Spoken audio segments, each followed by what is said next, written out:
Perang Saparua di Ambon.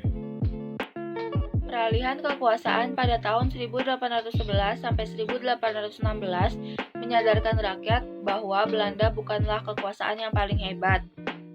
Ketika Belanda kembali berkuasa di Indonesia tahun 1817, rakyat Ambon mengadakan perlawanan di bawah pimpinan Thomas Matulesi atau Pattimura.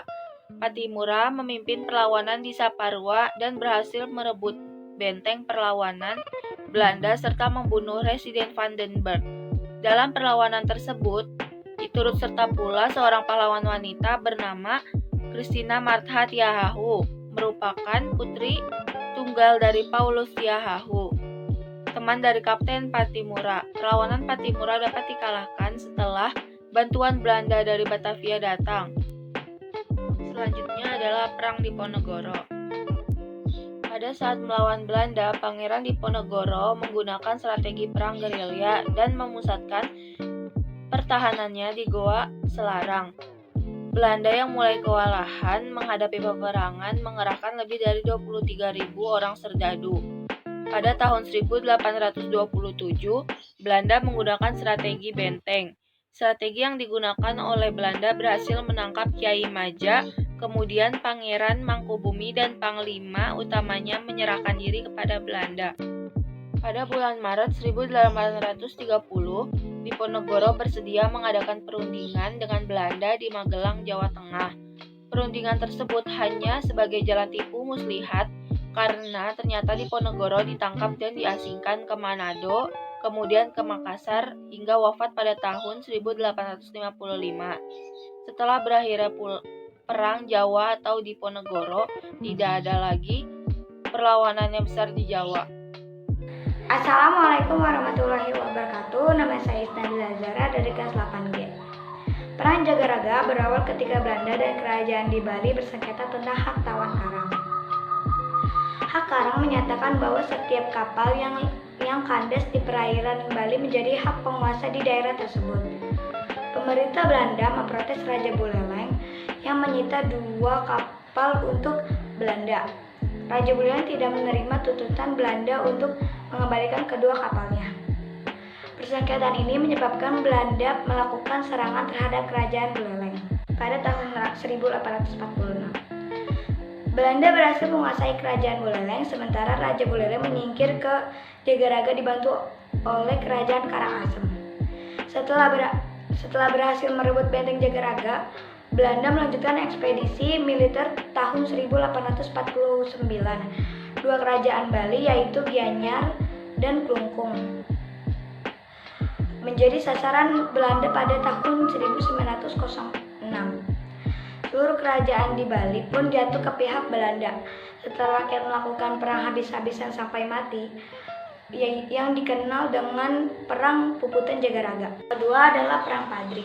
Perang Padri adalah peperangan yang berlangsung di Sumatera Barat dan sekitarnya, terutama di kawasan Kerajaan Pagaruyung dari tahun 1803 sampai 1838. Perang ini merupakan peperangan yang pada awalnya akibat pertentangan dalam masalah agama sebelum berubah menjadi peperangan melawan penjajahan. Perang Padri dimulai dengan munculnya pertentangan sekelompok ulama yang dijuluki kaum Padri terhadap kebiasaan-kebiasaan tidak sesuai syariat Islam yang marak dilakukan oleh kaum adat di kawasan Kerajaan Pagaruyung dan sekitarnya. Kebiasaan yang dimaksud seperti perjudian, sabung ayam, dan lain-lain. Hukum adat matriarkat mengenai warisan sehingga pecahlah peperangan pada tahun 1803. Perang ini dapat dikatakan sebagai perang saudara yang melibatkan sesama Minang dan Mandaling. Dalam peperangan ini, kaum Padri dipimpin oleh Harimau Nansalapan, sedangkan kaum adat dipimpin oleh yang di Pertuan Pagaruyung waktu di Sultan Arifin Muningsyah. Kaum adat yang mulai terdesak meminta bantuan kepada Belanda pada tahun 1821. Namun keterlibatan Belanda ini justru memperkeruh dan memperumit keadaan. Sehingga sejak tahun 1833, kaum adat berbalik melawan Belanda dan bergabung bersama kaum Padri. Walaupun pada akhirnya peperangan ini dapat dimenangkan oleh Belanda, kaum Padri termasuk peperangan dengan rentang waktu yang cukup panjang, menguras harta dan mengorbankan jiwa raga. Perang ini selain meruntuhkan kekuasaan kerajaan Pagaruyung, juga berdampak merosotnya perekonomian masyarakat sekitarnya dan memunculkan perpindahan masyarakat dari kawasan konflik. Perlawanan Sisingamangaraja. Perlawanan rakyat Batak terhadap Belanda dipimpin oleh Sisingamangaraja XII, sosok pemimpin yang dikenal sebagai penjaga budaya dan tradisi masyarakat Batak. Ada dua alasan mengapa Sisingamangaraja XII melakukan perlawanan terhadap Belanda. Yang pertama adalah adanya upaya kristenisasi yang dilakukan oleh Belanda, di mana upaya ini dikhawatirkan mampu menghilangkan tatanan tradisional dan bentuk kesatuan negeri yang telah ada secara turun-temurun. Dan yang kedua, adanya keinginan Belanda untuk menguasai seluruh tanah Batak. Untuk mencegah jatuhnya tanah Batak di tangan Belanda, maka Sisingamangaraja XII melakukan perlawanan, di antaranya melakukan kampanye keliling daerah-daerah guna menghimbau agar masyarakat mengusir para Zending yang memaksakan agama Kristen kepada penduduk. Yang kedua, mengusir para Zending. Yang ketiga, melakukan penyerbuan dan pembakaran terhadap pos-pos Zending. Yang keempat, melakukan perlawanan terhadap gerakan pasukan Belanda di Bahal Batu. Yang kelima, mempersiapkan benteng pertahanan berupa benteng alam di dataran tinggi Toba dan Silindung. Yang keenam, mempersiapkan benteng pertahanan berupa benteng buatan di perkampungan. Yang ketujuh, menyerang dan menyergap berbagai pos Belanda yang ada di tanah Batak. Yang kedelapan, pada tanggal Juli 1889, Sisingamangaraja XII kembali angkat senjata melawan ekspedisi Belanda di Hutapong.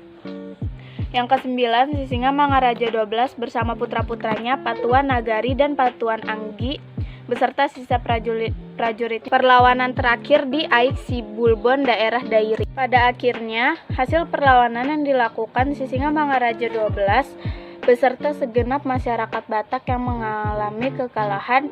Taktik licik yang digunakan Belanda dengan upaya menangkap Boru Sagala, istri Sisingamangaraja XII, dan dua anaknya, menyebabkan Sisingamangaraja XII mengalami beban psikologi yang berat.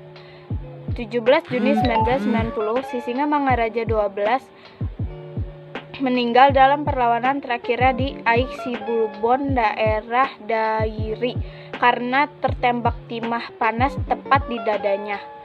Kedua putra dan seorang putrinya ikut gugur di tangan Belanda. Dengan begitu, usailah Perang Batak.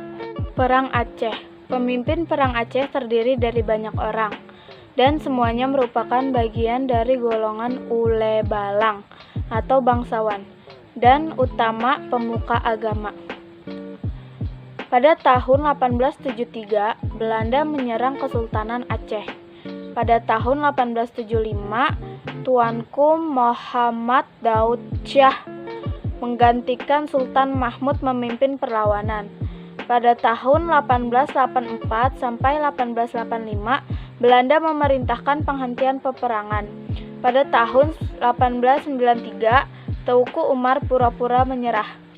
Pada tahun 1896, Perang Aceh dilakukan secara gerilya dan dikorbankan secara fisabilillah. Perang ini dipimpin oleh Teuku Umar bersama Panglima Polim dan Sultan.